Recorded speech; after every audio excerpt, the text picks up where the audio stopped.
حالا برو هر کاری که دوست داری بکن. نمیتونستم به اون دختر اجازه بدم که دور از چشمت برای خودش ول بگرده. قبل از اینکه یه راه دیگر رو امتحانش بکنم راستشو به من بگو ببینم که حقیقت چیه؟ من همه کسشم. هر کاری هم لازم باشه خودم انجام میدم. چون کسی که کنار اون باشه دشمن منه. حالا دیگه این رو تو همه دنیا میبینن، تو اونو نه. خودتو کشتی. مظلومیتش و نفرینای مادرش نمیذارن آب خوش از گلوت پایین بره. تو ذلیل میشی. ذلیل. کسی که به خاطر غیرت آدم بکشه مجازات نمیشه.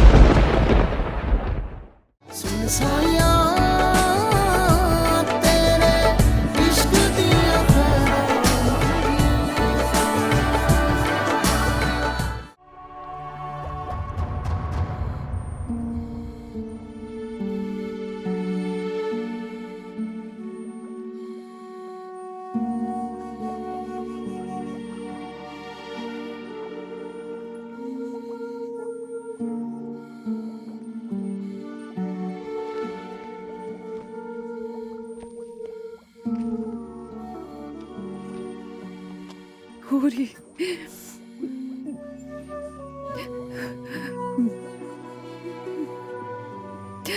بچه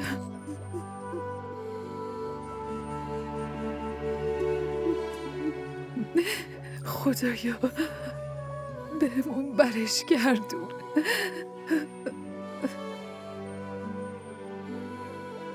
شعلو حتما برمیگرده پیشمون. ما باید کنارش باشیم.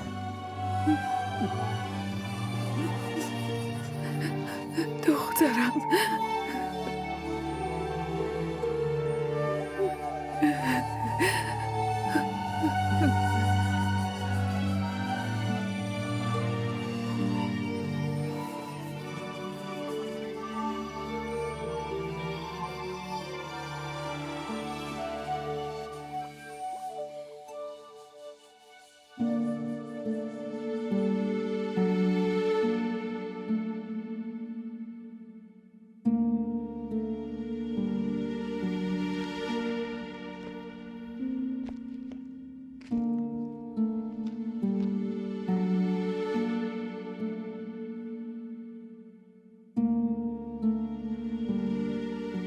شاهمیر،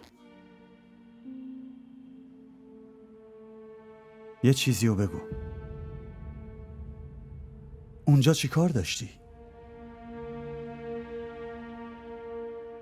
جواب بده. برای چی اومدی؟ دارم باهات حرف میزنم.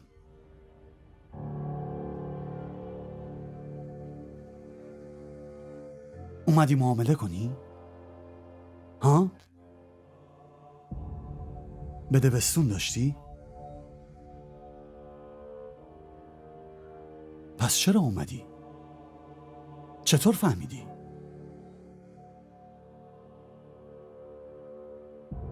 اومدی نجاتش بدی؟ تا بندازیش گردن ما؟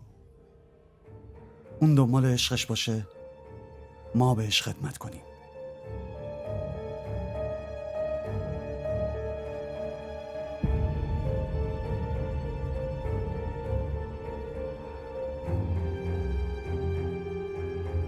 ببین، من دشمنی باش نداشتم. زمینی، ارسی، هیچی.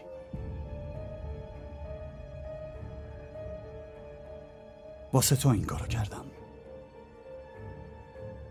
راهتو صاف کردم. حالا برو هر کاری که دوست داری بکن. نمیتونستم به اون دختر اجازه بدم که دور از چشمت برای خودش ول بگرده. تازه پدرشم بیاد باید ازت عذرخواهی کنه. تو که حواست نیست. منم که باید به فکر آبروی خانواده باشم. قبل از ازدواجتون هم با این پسره برو بیا داشت. تا فرصت پیدا کرد باهاش رفت. من خودم از اینجا میارمت بیرون. نگران نباش. کسی که به خاطر غیرت آدم بکشه مجازات نمیشه. اون پسرم فکرشو نکن. هیچ کسی رو نداره. داشته باشم پول میدم ساکتشون میکنم. دختر عمو شفیع نجات پیدا کرد. همین برامون کافیه. باید به فکر آبروش باشه.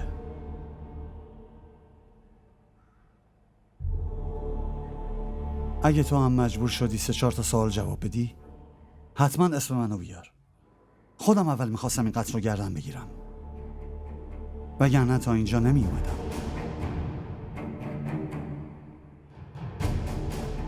پاشو ببینم، رئیس کارت داره.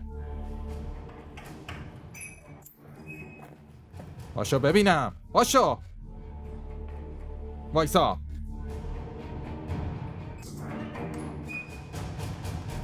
را بیافت.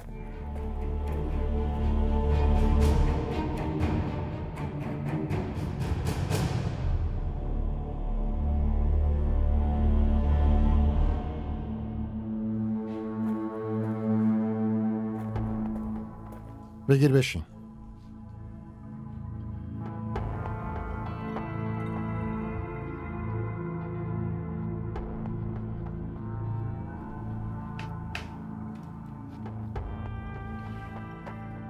این علیه شکایت کرده. بگو ببینم خودت اینو خواستی یا کسی اینو بهت گفت؟ خودم خواستم. نه خیر، نه، خودت نخواستی. تو رو مجبورت کردن. به قیافت نمیخوره همچین کاری رو انجام بدی. حقیقت رو بگو، راستش رو به هم بگو. اصل قضیه دقیقاً چیه؟ حقیقت همینه. اون روی سگم و بالا نیار. قبل از اینکه یه راه دیگر رو امتحانش بکنم، راستش رو به من بگو ببینم که حقیقت چیه؟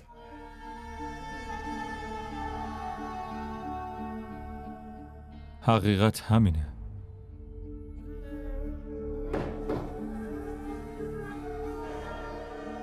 گوشیشو بده من. راستشو بگو. درست به من بگو که شمارش کدوم یکیه. تو 3 بار به زنت زنگ زدی. 3 بار. 3 بار. یه بار ساعت 11:11 شب. بعدش هم 10:30 صبح زنگ زدی.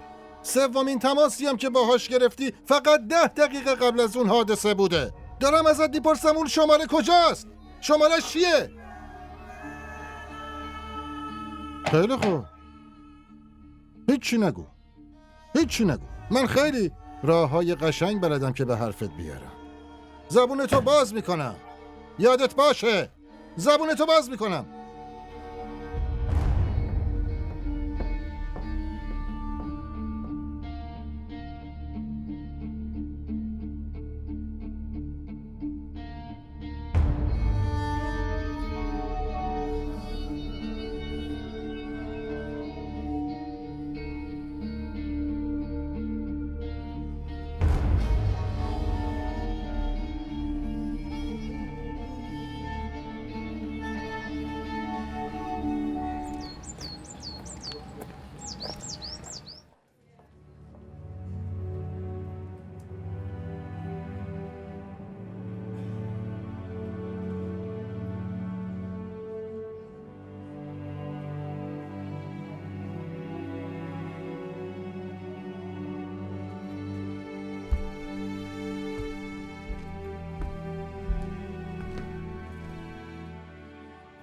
تا کی میخوای همینطوری بشینی؟ بهتره به خانواده‌اش زنگ بزنی تا بیان ببرنش. مادری میاد جنازه پسر جوونش رو میبره که توان اونو داشته باشه که رو دوشش بذاره و تا قبرستون ببره. پس میخوای چیکار کنی؟ بسپریش به خیریه؟ یا بذاری همینجا تو سردخونه بمونه؟ تا به درد یه دانشکده پزشکی بخوره و بیان کالبد کافیش کنن؟ پس چی؟ فکر کردی اینجا میذارنش رو سرشون؟ معلومه وقتی کس و کاری نیاد همین کارو میکنن. من همه کسشم. هر کاری هم لازم باشه خودم انجام میدم.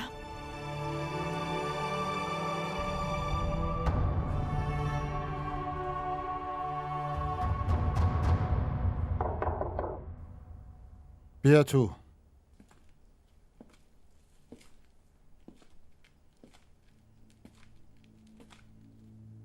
بشین.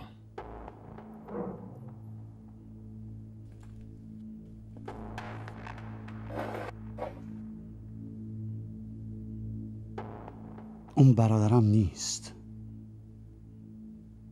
پسرمه، اولادمه.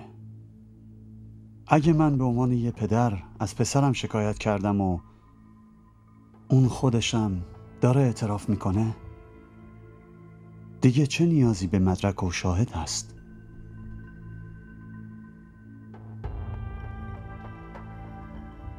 تو پر قو بزرگش کردم. نمیخوام حتی یه خار توی پاش بره. ما برای اینکه پرونده‌مون رو قوی بکنیم به یه سری چیزا نیاز داریم که اگه اونا نباشن مجبوریم یه خار کوچولو توی پاش بکنیم. به خاطر ناموسش آدم کشته. پرونده واضحه. همچین پرونده هایی حتی به دادگاه هم نمیکشن. زود بسته میشن، فراموش میشن. این مشکل خانواده خودمونه. امروز نشه، فردا پس فردا حلش میکنیم. چرا وقتتون رو تلف میکنی؟ همین؟ اومدی اینجا همینو بگی؟ نه، یه کار دیگه هم دارم اگه اجازه بدین. بگو چیه؟ هر چی بخواین، هر چقدر میخواین بهم بگین، من راضیم.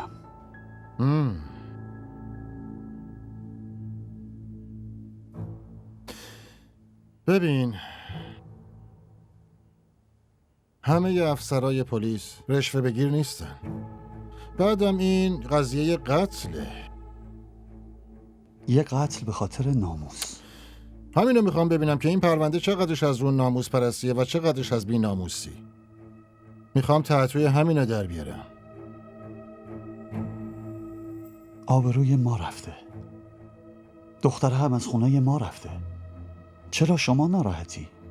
دختره از خونه تو نه، از خونه شفیع محمد رفته. یه چیزی هم یادت باشه، این یه پرونده سفارشیه. ممکنه خیلی توی این پرونده دخیل باشن. بعدم این بحث ناموس و بیناموسی و اینجور داستانا رو بریز دور و درست با من همکاری کن ببین چی میگم. مفهومه یا نه؟ میتونی بری.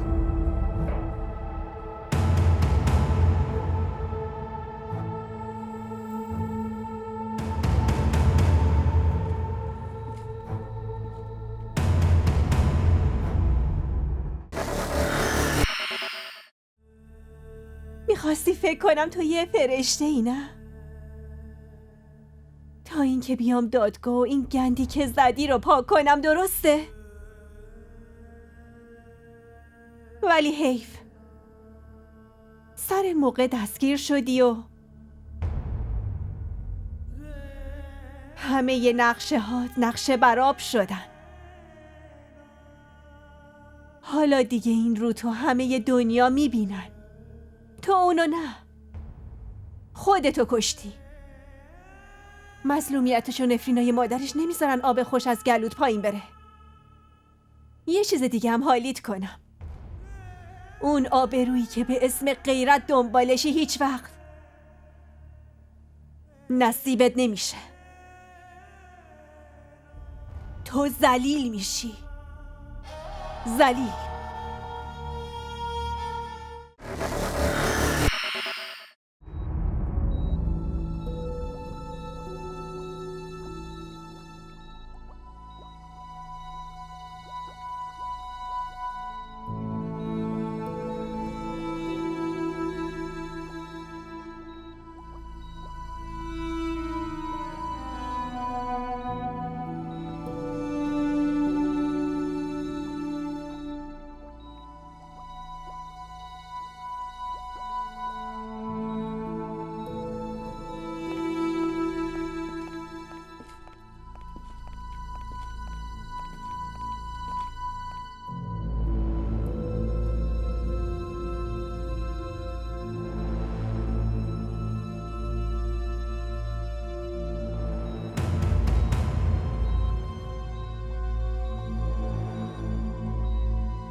من الان میام.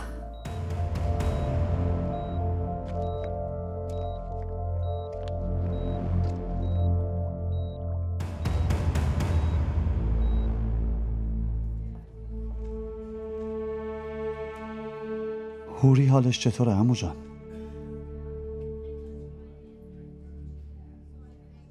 زنده است. خدا حفظش کنه. دعا کن داداشت زنده بمونه. اونم بچه خودتونه عمو جان. هر کاری که صلاح انجام بدید. من کنارتونم.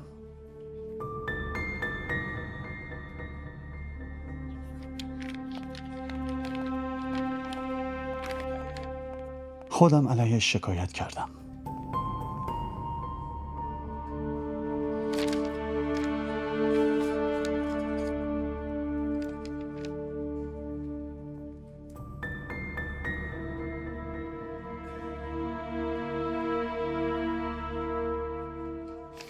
کنار من بمون قیصر،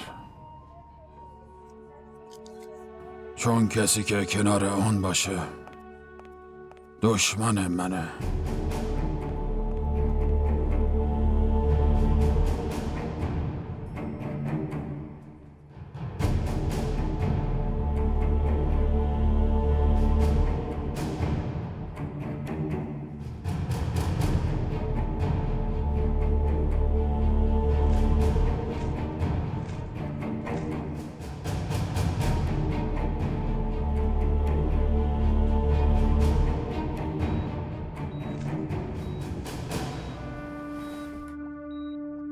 چی داشت میگفت؟ مهم نیست. باید ببینیم داداشش چی میگه.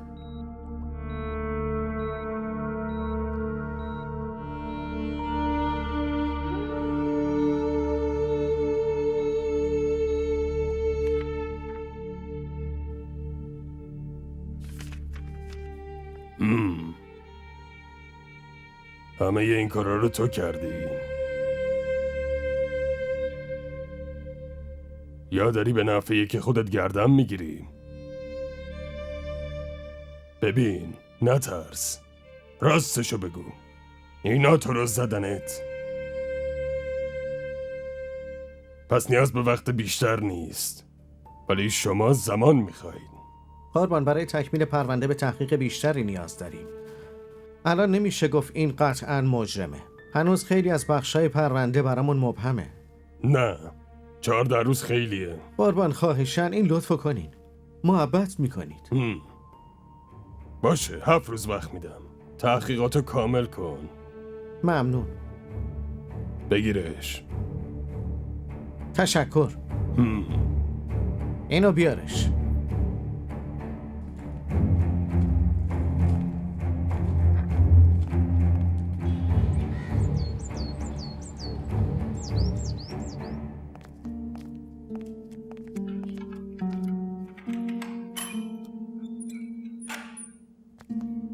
کفشاتو درار.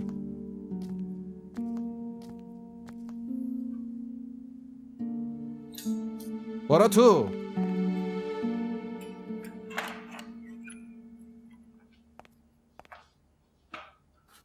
قربان، اون دختره سرمونو خورد. کدوم دختره؟ همونی که دیروز تو بیمارستان دیدتون. اونی که در مورد جنازه جمال صحبت میکرد. باشه، برو بیارش اینجا.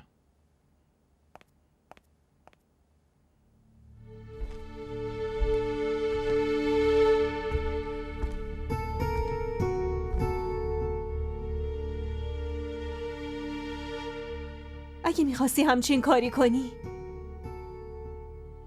پس حرفایی که اون روز میزدی چی بود؟ اون فیلمت برای چی بود؟ میخواستی چی رو بهش ثابت کنی؟ میخواستی چهره واقعی تو مخفی کنی؟ ولی الان یه چیز دیگه میبینم. میخواستی منم شاهد باشم. میخواستی فکر کنم تو یه فرشته ای نه؟ تا اینکه بیام دادگاه و این گندی که زدی رو پاک کنم، درسته؟ ولی حیف، سر موقع دستگیر شدی و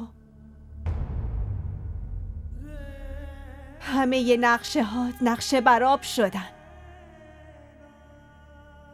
حالا دیگه این رو تو همه ی دنیا میبینن، تو اونو نه، خودتو کشتی. مظلومیتش و نفرینای مادرش نمیذارن آب خوش از گلوت پایین بره. یه چیز دیگه هم حالیت کنم. اون آبرویی که به اسم غیرت دنبالشی هیچ وقت نصیبت نمیشه. تو ذلیل میشی، ذلیل.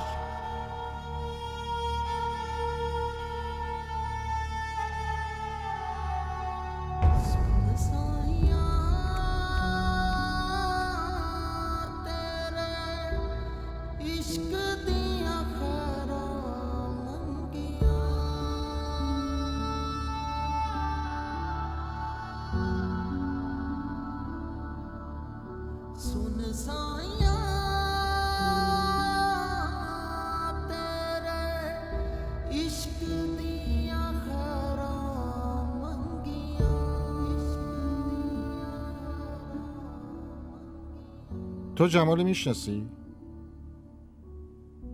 بله آقا. چطوری؟ چون هوریو میشناسم. هوری از کجا میشناسی؟ به خاطر جمال. چه رابطه‌ای با هم داشتین؟ همونی که شیرین و فرهاد داشتن. یعنی اینکه شک متهم درست بوده؟ نه، شیرین و فرهاد خواهر برادر نبودن. بینشون رابطه نامشروعی نبود. قربان، منظورش اینه که با هم دیگه رابطه‌ای نداشتن، یعنی با هم دیگه دوست بودن. شما داستان شیرین و فرهادو شنیدین؟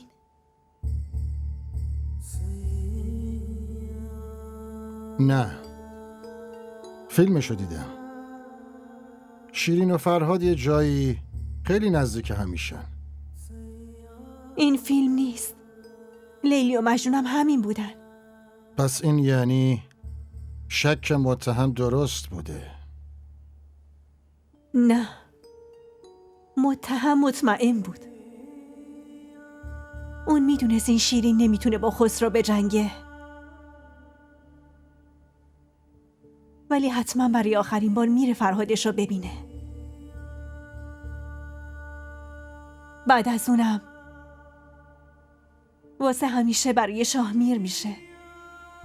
یعنی خودش هم تنش میخاریده. کسی که تنش بخوره نمیاد تو جای عمومی عشقشو ببینه.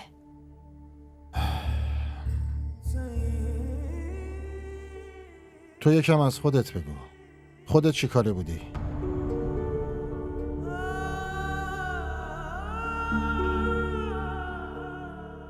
اون برای منم فرهاد بود.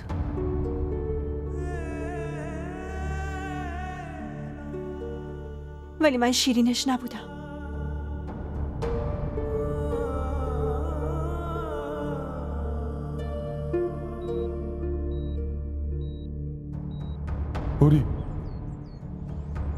هوری من تلاش. جمال،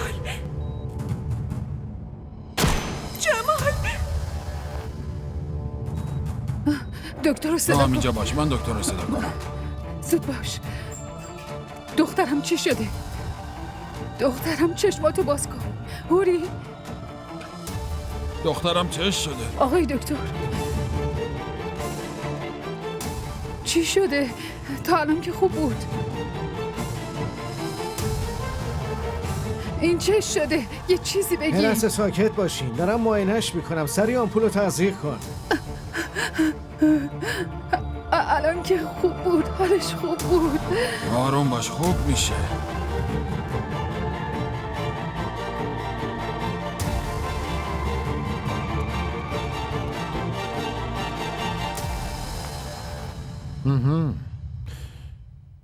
میخوای جنازه‌شو چیکار کنی؟ همینجا دفنش کنی؟ نه آقا، میفرستمش پیش مادرش. برای چی الان پس به هم نمیگی؟ ممکنه مادرش بخواد شکایت کنه. خانم خیلی مظلومی آقا. همین که نفرین کنه برای نابود کردن این آدم کافیه. خب تو میتونی یه نامه بفرستی، میتونی ازش اجازه بگیری که ما اینجوری اجازه پسرش رو به تو بدیم. آقا اون طاقت نداره، بشنوه دیوونه میشه. باید طاقتش طاق بشه، بایدم دیوونه بشه. پسرش رو کفن کنه و دفن کنه بازم آروم نمیشه، ولی اون وقت تو هم طاقتت طاق میشه. هزاران هزار سوال ازت میشه. عشقت دامنگیر میشه دختر، هم برای خودت هم برای ما. این یه پرونده خیلی مهمه. اون کنار دختر یه آدم معمولی کشته نشده. همه اطلاعات اون پسر رو درست حسابی به ما بده. ما خودمون اینو به خانواده‌اش اطلاع میدیم. چشم آقا. منم همه سعیمو میکنم بتونم با مادرش صحبت کنم.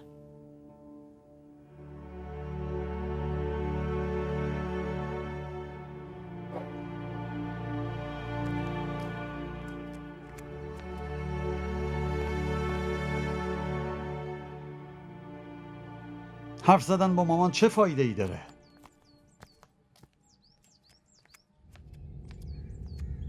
شما چی میخوای؟ همه کارامو ول کنم و با اون بجنگم؟ چیزی که نباید میشد شد. از اینجا به بعد خودتون فکر کنید. خیلی خوب باشه. شما بشینید اونجا گیس همدیگه رو بکشید. شاه میرم اینجا تو زندان باشه. خب معلومه دیگه، میبرنش زندان، رو سرشون که نمیذارنش. درست ناموسی بوده ولی قتل کرده. پسره که خودش مشکلی نیست، یتیمه، کس و کاری هم نداره. اگه کسی هم صداش در اومد با پول دهنشو میبندیم. مشکلی؟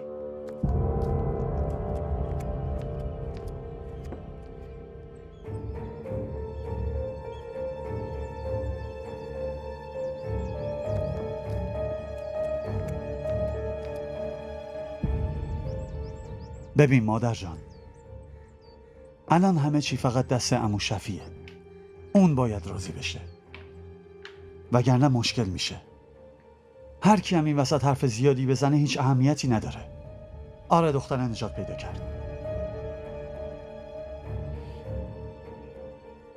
شما چی میخوای؟ میخوای دختره رو بکشم؟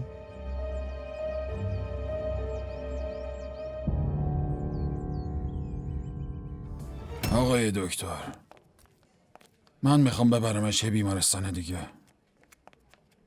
شما چند ساعت دندون رو جگر بذارید. بعدش هر تصمیمی گرفتین ما کنارتونیم. 3-4 ساعت برای چی آقای دکتر؟ برای چی باید با زندگی دخترم ریسک کنم؟ قربان، ممکن از نظر شما ریسک باشه ولی ما خیالمون کاملا راحته. آقای دکتر، شما الان وضعیتشو ندیدین؟ اگه دوباره اونطوری بشه ماها میمیریم، زنده نمیمونیم. همه علائم حیاتیش کاملا خوبه. هیچ نشونی نیست که شما بخواید به خاطرش نگران باشین. منو ببخشید دکتر، ولی اعتمادی به دستگاه‌های شما ندارم. قربان، من نباید تو همچین شرایطی اینو بهتون بگم، ولی شما یه مسئول دولتی هستین و دارین توی بیمارستان دولتی این حرف رو میزنین. خیلی جالب نیست. من یه پدرم دکتر. شما الان به جایگاه همکاری نداشته باشین. شما به دستگاه‌های ما اعتماد ندارین قربان، ولی حداقل میتونید به پزشکای ما اعتماد کنین که. ولی اگه حالش دوباره اونطوری شد چی دکتر؟ شما حق دارید به عنوان یه پدر نگران باشید، ولی برای ما این نشونه بهبوده. ماشاءالله از نظر فیزیکی شرایطش ثابته. بله خب از نظر روحی یه مقداری مشکل است. شما اینطوری فکر کنید که انگار یه بچه قبل از اینکه از خواب بیدار شه یه کمی میلرزه. شرایط ایشون هم دقیقاً همین جوریه. انشالله خیلی زود به هوش میاد. مطمئنید؟ انشالله.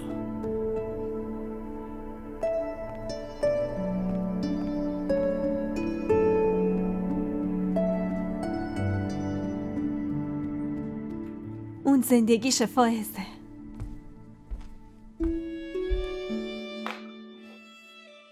بعد از اینکه اسم جمالو شنیدی دیگه نذاشت حرف بزنم. یه شور خیلی خاصی تو صداش اومد. من نتونستم هیچی بگم. فقط یه دروغ گفتم و گوشی رو قطع کردم. گفتم خیلی وقت با جمال حرف نزدم. گفتم اگه شما صحبتی کردین بهم خبر بدین. حتی ازم نپرسید من کیم. انگار تو دل خودش منو عروسش میدونست. از نظر روستایی فقط زن و شوهرها میتونن با هم زندگی کنن. مریم، پلیسا کاملا درست میگن. مرگش میفته گردن تو. همون شماره‌ای که باهاش با مادرش حرف میزنی و بهشون بده. خودتو بکش کنار. تو زندگیش هر کاری میتونستی براش کردی. از این به بعد کسی نه احساستو میفهمه و نه حتی رابطتو. شماره‌شو بده. شماره‌شو بده. اگه تو نمیتونی خودم میرم شماره رو بهشون میدم. نه فائزه، نمیتونم این کارو کنم.